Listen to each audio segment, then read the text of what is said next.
नमस्कार दोस्तों, मैं धीरज कुमार सैनी। मेरे YouTube channel DS mathematics classes में आपका स्वागत है। आज का जो लेक्चर है वो BSc पार्ट 3 मैथमेटिक्स के स्टूडेंट्स के लिए है, जिसमें हम पेपर फर्स्ट एब्स्ट्रैक्ट अलजेब्रा के चैप्टर नंबर 10 की बात करेंगे। और ये चैप्टर नंबर 10 का आपका 21 लेक्चर है। ये जो लेक्चर है ये आपकी चैप्टर नंबर 1 का 21 लेक्चर है। इस लेक्चर के अंदर अगेन हम एक सेट के बारे में बात करेंगे कि जिसमें वेक्टर किस टाइप के हैं, एलडी वेक्टर्स हैं। मतलब जिसमें जो वेक्टर्स का टाइप है वो किस टाइप का वेक्टर्स हैं, वो सभी के सभी वेक्टर्स एलडी टाइप्स के वेक्टर हैं। ठीक है भाई, तो आपको एक इम्पोर्टेंट थ्योरम इसमें सिद्ध करनी है, और वो थ्योरम का स्टेटमेंट है कि यदि V ओवर F कोई सदिश समष्टि है। ठीक है, वो जो थ्योरम है वो आपके थ्योरम का स्टेटमेंट देख लीजिए। थ्योरम का स्टेटमेंट है आपका कि यदि V ओवर F एक सदिश है, सदिश समष्टि है, तथा S बराबर V1,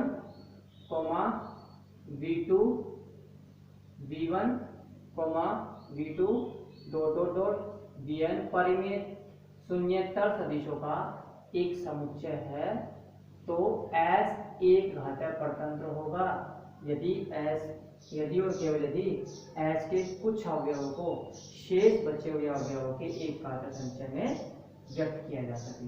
तो इसका स्टेटमेंट देख लीजिए। यदि V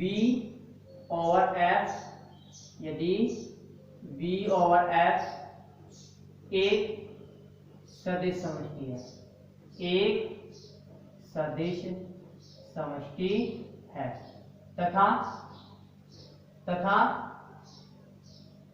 S बराबर V1, V2, and so on Vn बराबर Vn परिमित शून्येतर सदिशों का समुच्चय, परिमित शून्येतर सदिशों का एक उपसमुच्चय है। परिमित शून्येतर सदिशों का एक उपसमुच्चय है, एक उपसमुच्चय है। ठीक भाई, तो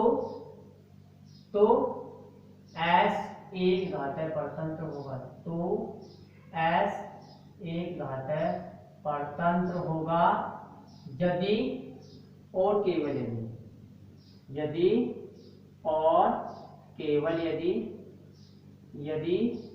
और केवल यदि S के कुछ अवयवों को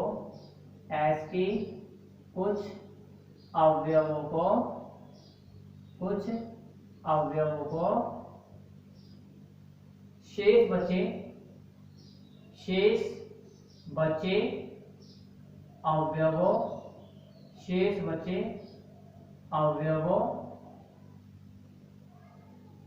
के एक घातीय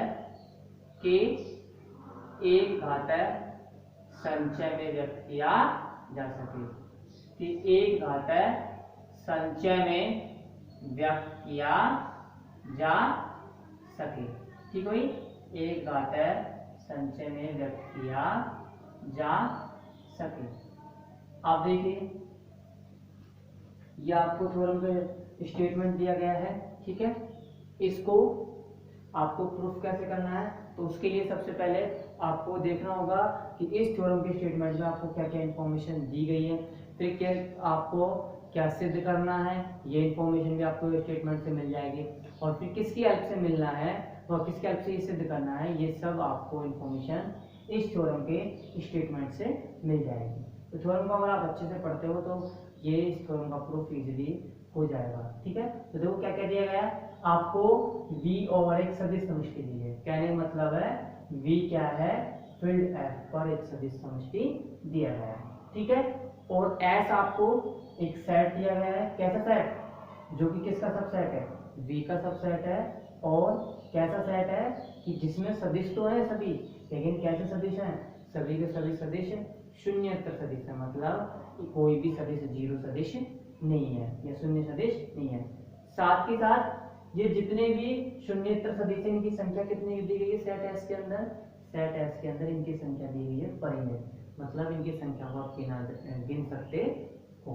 ठीक है, तब आपको क्या सिद्ध करना है, आपको सिद्ध करना है कि एस एलडी सेट होगा, मतलब एस एक घातांक परतंत्र होगा यदि और केवल यदि एस के कुछ अवयवों को शेष बचे अवयवों के लीनियर कॉम्बिनेशन में लिख सके।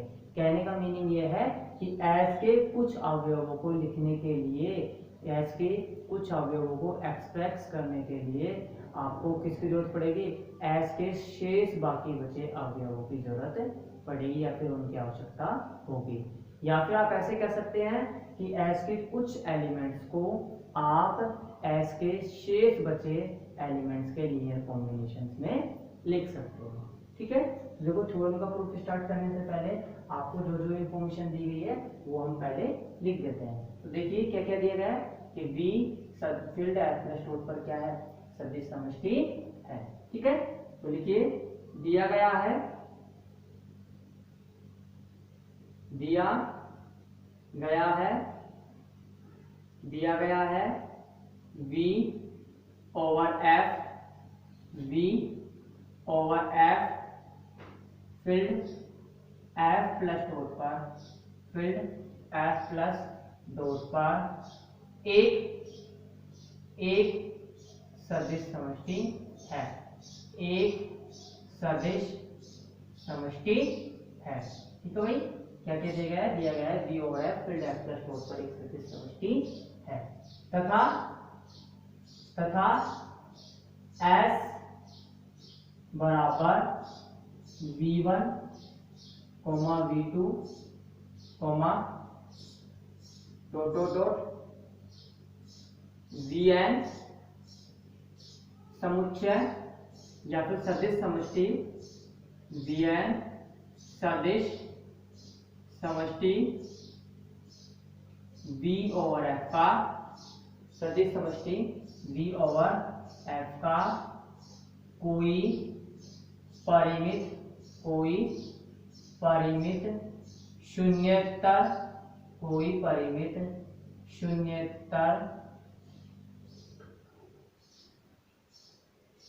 सदिशों का समुच्चय है, कोई परिमित शून्येतर सदिशों का समुच्चय है, सदिशों का क्या है, समुच्चय है।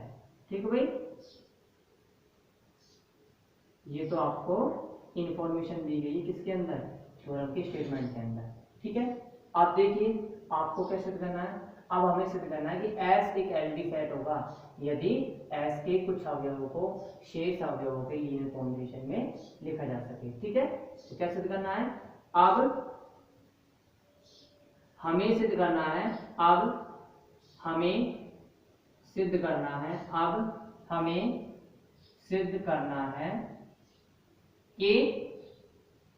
कि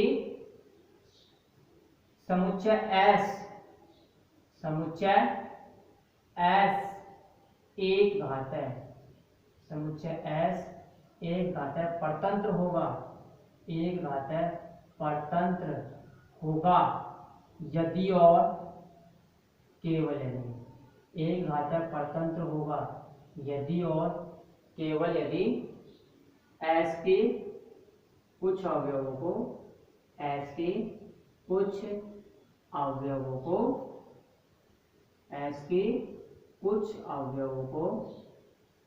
शेष सभी अवयवों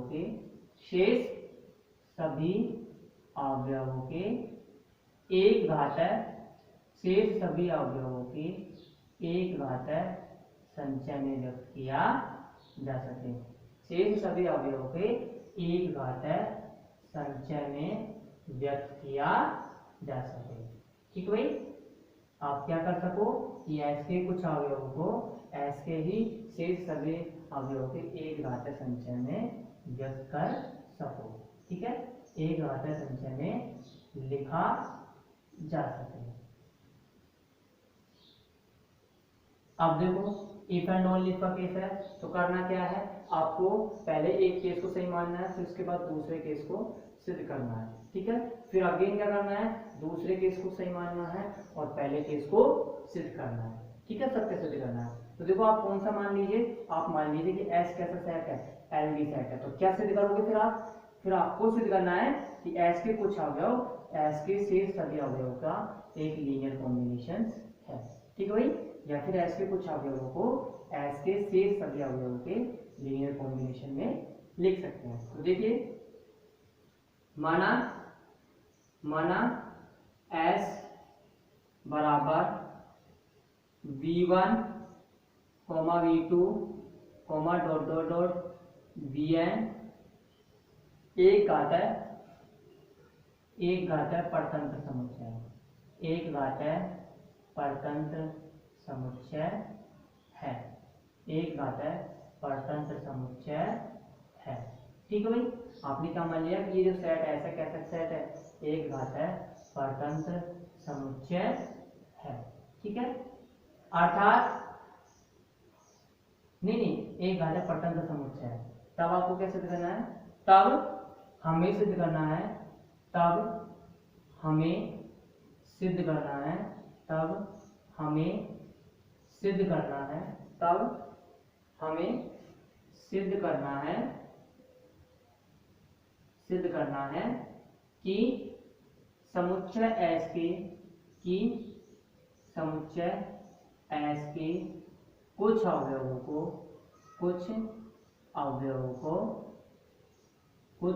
को शेष सभी अवयवों के एक घात संचय में लिखा जा सके, शेष सभी अवयवों के एक घात संचय में लिखा जा सके, एक घात संचय में लिखा जा सके।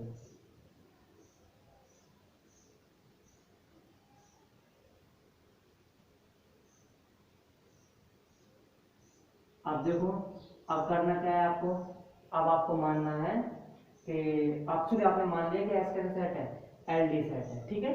तो देखो चूंकि एस एलडी सेट है, चूंकि एस बराबर v1 v2 dot dot dot vn एक घात परतंत्र समुच्चय है, एक घात परतंत्र समुच्चय है, एक घात परतंत्र समुच्चय है। इसलिए आप क्या कह सकते हो कि सदिश या सदिशों v1 v2 dot dot dot vn कैसे सदिश होंगे, एक घात परतंत्र सदिश है, एक घात परतंत्र सदिश है, कैसे सदिश होंगे, एक घात परतंत्र सदिश होंगे, ठीक है। अब ये एक घात परतंत्र सदिश होंगे तब क्या कह सकते हो कि आप इन n वेक्टर्स के लिए n स्केलर अल्फा 1 से लेके अल्फा n इस प्रकार से मिलेंगे कि लीनियर कॉम्बिनेशन तो 0 होगा, साथ के साथ सभी स्केलर 0 नहीं होंगे, ठीक है। देखो चूंकि या फिर ऐसे कर दो, इसलिए n अदिशो alpha 1 alpha 2 dot dot dot alpha n belongs to f इस प्रकार होंगे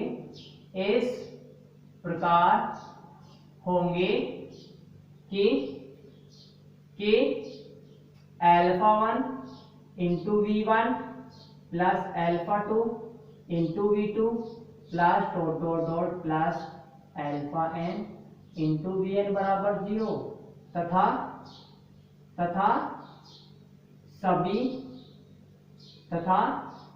सभी आदिश alpha 1 alpha 2 dot dot dot alpha n belongs to f शून्य नहीं होंगे, दैट इज अल्फा i क्या होगा, that is alpha I non zero होगा, that is alpha I does not equal to zero belongs to F. ठीक है, अब देखिए ये जो आपको स्केलर दिए गए सभी सभी शून्य नहीं है। ठीक है, और एक बात और, ये सभी स्केलर किसमें बिलोंग कर रहे हैं, एफ में बिलोंग कर रहे हैं, और आपको ये दिया गया सभी शून्य नहीं है, मतलब कम से कम एक कैसा है, अशून्य है। ठीक है, तो आप मान लीजिए कि वो कौन सा है, माना अल्फा आई अशून्य है। ठीक है, तो माना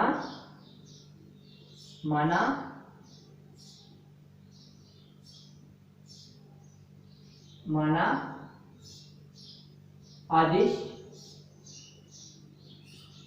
या फिर आप ऐसे कर दो, माना आदिश alpha I belongs to F for 1 less than equal to I less than equal to N, शून्य नहीं है, शून्य नहीं है। ठीक हुई, क्या नहीं है, शून्य नहीं है। इसलिए अल्फा आई इनवर्स किसमें बिलोंग करेगा, एफ में। जब ये शून्य नहीं है तो इसका इनवर्स किसके अंदर होगा, इसी फील्ड के अंदर होगा। आपको पता है कि फील्ड के प्रत्येक नॉन जीरो एलिमेंट का मल्टीप्लिकेटिव इनवर्स किसके अंदर एग्जिस्ट होता है, अगेन फील्ड के अंदर एग्जिस्ट होता है। तो अल्फा आई इनवर्स किसके अंदर एग्जिस्ट होगा, एफ के अंदर।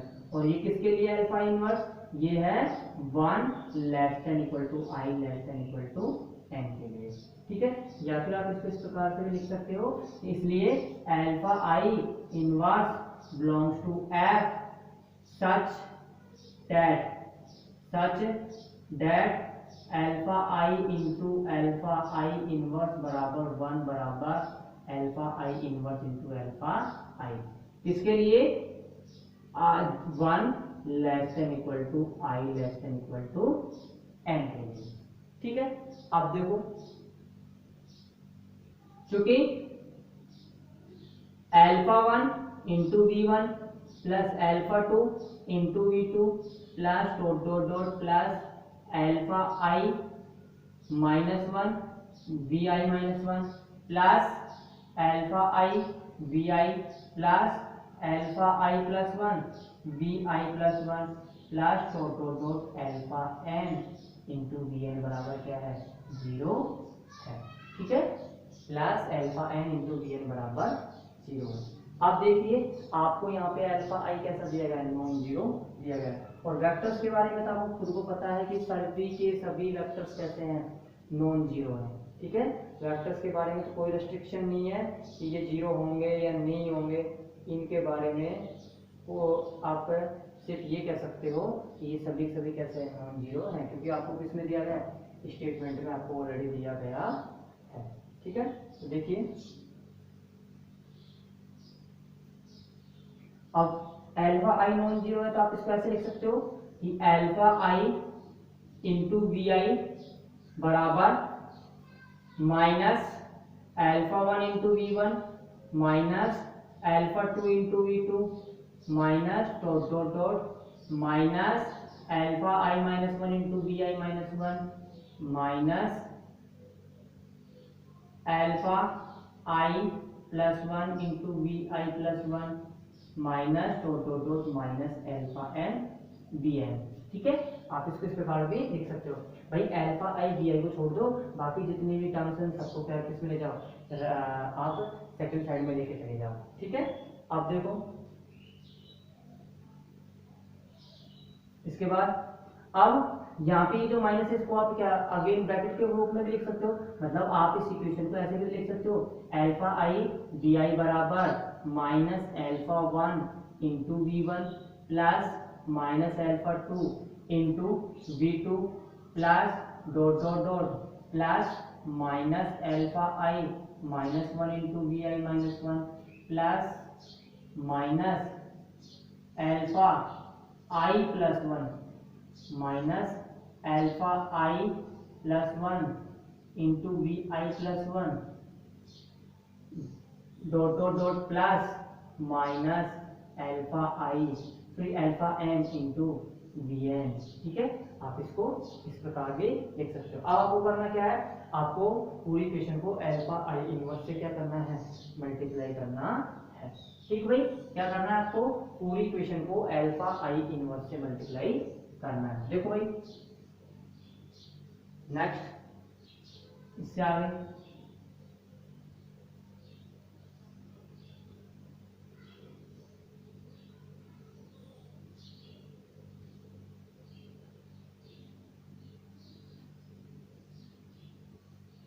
समीकरण के दोनों पक्षों को, समीकरण के दोनों पक्षों को alpha I inverse belongs to F से गुणा करने पर, बिलोंग्स टू एफ से गुणा करने पर, ठीक है भाई, क्या आ जाएगा, अब देखो alpha I inverse into alpha I into we आई बराबर अल्फा आई inverse minus alpha one into v one, ठीक है, plus alpha I inverse minus alpha two into v two plus dot dot dot plus alpha I inverse minus alpha I minus one into we I minus one plus alpha आई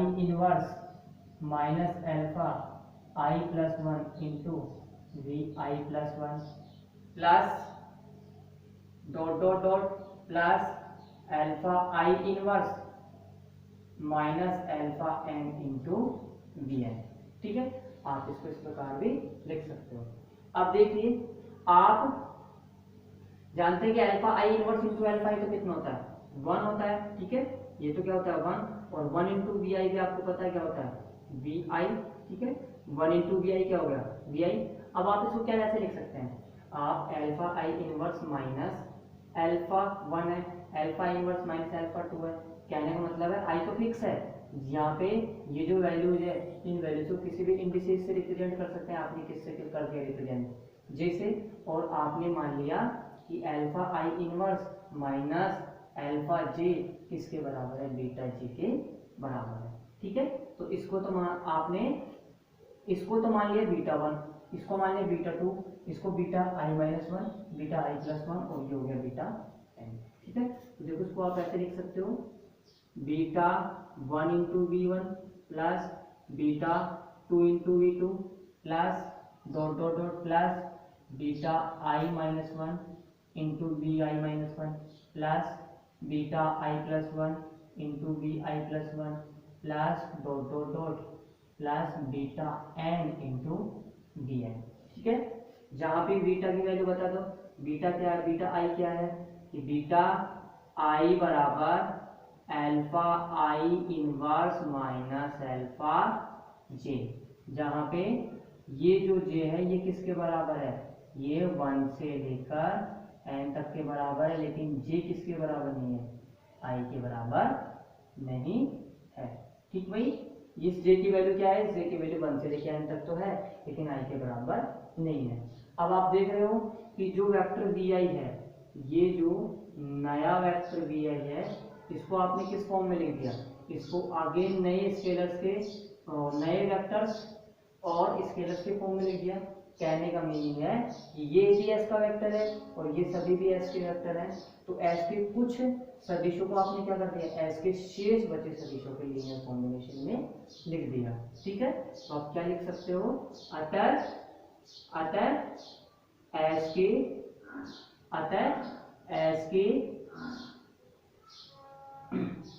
के कुछ सदिशों को, S के कुछ सदिशों को S के शेष सभी, S के शेष सभी सदिशों के एक घातीय संचय में लिख सकते हैं, शेष सभी सदिशों के एक घातीय संचय में लिख सकते हैं, सदिशों के एक घातीय संचय में लिख सकते हैं, संचय में लिख सकते हैं, ठीक भाई, क्या कर सकते हैं कि एस के कुछ सदिशों को शेष सभी सदिशों के एक घातीय संचय में लिख सकते हैं।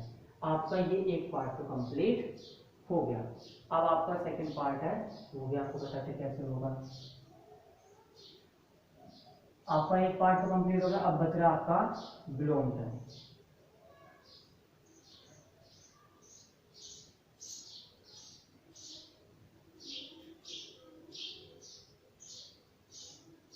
विलोम टर्म देखिए,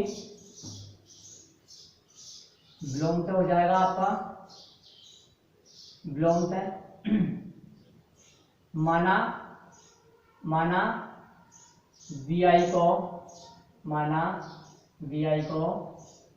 v1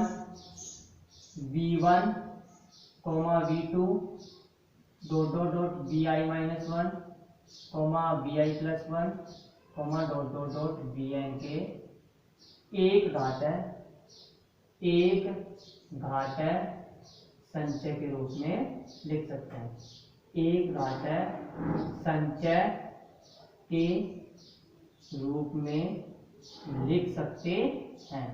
एक घात है संचय के रूप में लिख सकते हैं।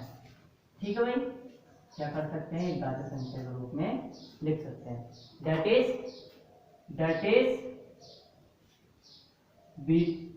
इज n माइनस 1 अदिश, दैट इज n माइनस 1 अदिश beta 1 sorry alpha 1 alpha 2 dot dot dot alpha I minus 1 alpha I plus 1 dot dot dot alpha n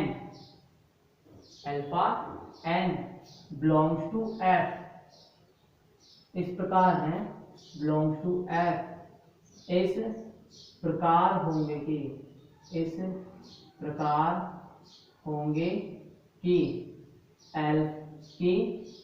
v बराबर alpha 1 v1 plus alpha 2 v2 plus dot dot dot alpha I minus 1 vi minus 1 plus alpha I plus 1 vi plus 1 plus dot dot dot alpha n v n। ठीक है, आप देखिए, अब आप इस vector v को against side लेके जाइए। आप इस वेक्टर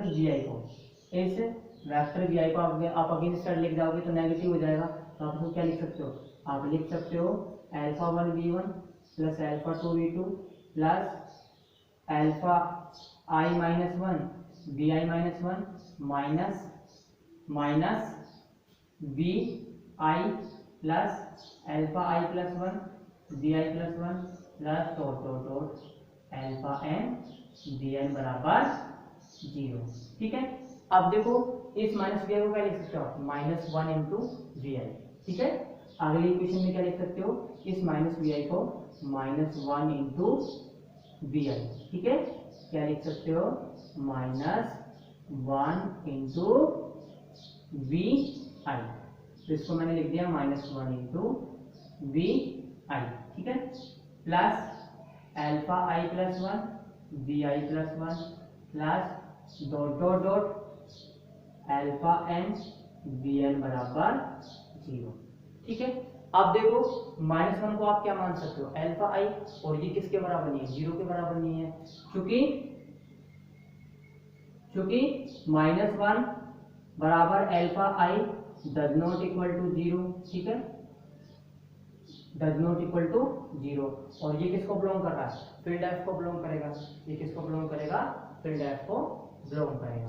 ठीक है, तो आपने क्या मान लिया कि इस माइनस 1 को क्या मान लिया, अल्फा I मान लिया।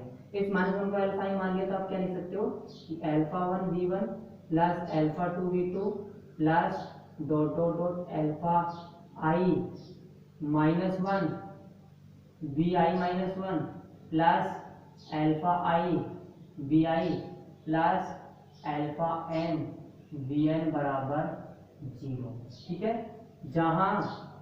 जहां सभी अदिश शून्य नहीं है, जहां सभी अदिश alpha 1 alpha 2 alpha I alpha n शून्य नहीं है। और जब ये सभी शून्य नहीं है तो इनका जो सेट है वो सेट कैसा हो जाएगा, ये वेक्टर तो कैसे हो जाएंगे एलडी, और इनका सेट क्या हो जाएगा एलडी सेट हो जाएगा। ठीक है, आप क्या कह सकते हो,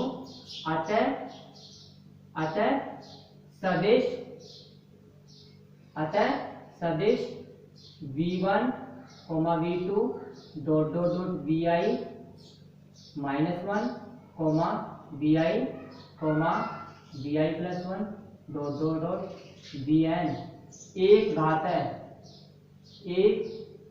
है परतंत्र सदिश है, एक घात है परतंत्र सदिश है। अब ये एक घात है परतंत्र सदिश है, तो आप क्या कह सकते हो, आप कह सकते हो कि जो सेट S है, सेट S कैसा है एनडी सेट है। ठीक है, सेट S कैसा है एनडी सेट है। अतः S बराबर अतः समुच्चय S बराबर v1 v2 dot dot dot vi -1 vi plus 1 dot dot dot vn एक घात है परतंत्र समुच्चय है, एक घात है परतंत्र समुच्चय है, एक घात है परतंत्र समुच्चय है। ठीक है भाई, कैसे समुच्चय होगा, एक घात है परतंत्र समुच्चय होगा, यही आपको क्या करना था, सिद्ध करना था। आज का जो लेक्चर है वो यही कंप्लीट होता हुआ, नेक्स्ट लेक्चर में हम वेक्टर्स के जो भी टाइप्स थे एलडी वेक्टर और एलआई वेक्टर, इनसे रिलेटेड कुछ एग्जांपल्स और क्वेश्चंस करेंगे। तो ये सब तो नेक्स्ट लेक्चर का है, आज का लेक्चर यही कंप्लीट है। और अगर वीडियो अगर आपको अच्छी लगे तो लाइक करें, सब्सक्राइब करें, उस चैनल को लाइक करें, शेयर करें और चैनल को सब्सक्राइब जरूर करें।